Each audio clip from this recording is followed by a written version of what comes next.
وګوره ما مخکې تعلیم کلی وی نو ښه به وی اوس خو دا ماشومان زما د 900 بجې دي زه د یو څه ناست یم نو زه لږ ځان راته لږ کمزوری ښکاري چې زه خو په دې وجه باندې ولې مخکې ما دا نه یادو خو د کمزورتیا په وجه او د غریبۍ په وجه پاتې شوی وم په دې وجه زه په اسکول کې داخل شوم چې تعلیم سره مې ډېر شوق و او بیا خاص د کتاب حدیث پاک صلی الله علیه وسلم حدیث ته مې ډېر شوق و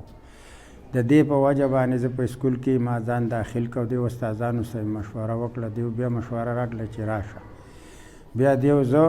قبول کړم او کېناستم ولینی زه په 4 میاشتو کې تلم تبلیغ کې نو دا د هغې وجې نه ماته دا احساس پیدا شو چې زمونږ سره یو بل جومات راغلی نو د هغه امیر صاحب زما په شان هم پړو نو حدیث تا په شانتې هلک و هغه وی نو هغه ورته قار شو بیا هغه باندې زه خفه شوم چې دا ولې دته قار شو هغه مشر سړی دی نو په هغې وجه زما څه دا احساس پیدا شو چې زه خیره 4 میاشتو نه لاړم نو زه به د حدیث یادوم ضرور نه ضرور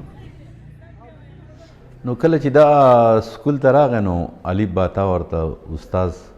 په کاپۍ کې لیکل او الف باتا یې شروع کړل اوس الحمدلله تعلیم کولی شي کتاب ویلی شي پښتو کتاب پوره ویلی شي او وړو سره رویه هم ښه دا ډېر ښه ګپ شپ وړو سره لګوي او واړه هم ورته خوشحاله دي وړو سم دا احساس دی یاره چې سبق ویل پکار کوي او زما دا امید دی چې دا که لږ سبق هم دا ووایي لږ نور ووایي نو زه به ورله 5م پاس سرټیفیکیټ ورکوم او دا زموږ سره های سکول دی زه به هغو سره ورځم چې دا 6م کې داخل کړي او دا شوق پوره شي عمران لوستلی شمه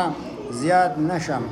دا نه ده د محنت خبره ده د محنت چې کوم دی کوم سړی محنت کوي نو هغه خبرې شي کولی او ژبه پیړه نه ده او چې سبق وایم نو ژبه مې پیړه ده نو هغه خو په دې وجه ورته موږ نصیحت هم کوو خو هغه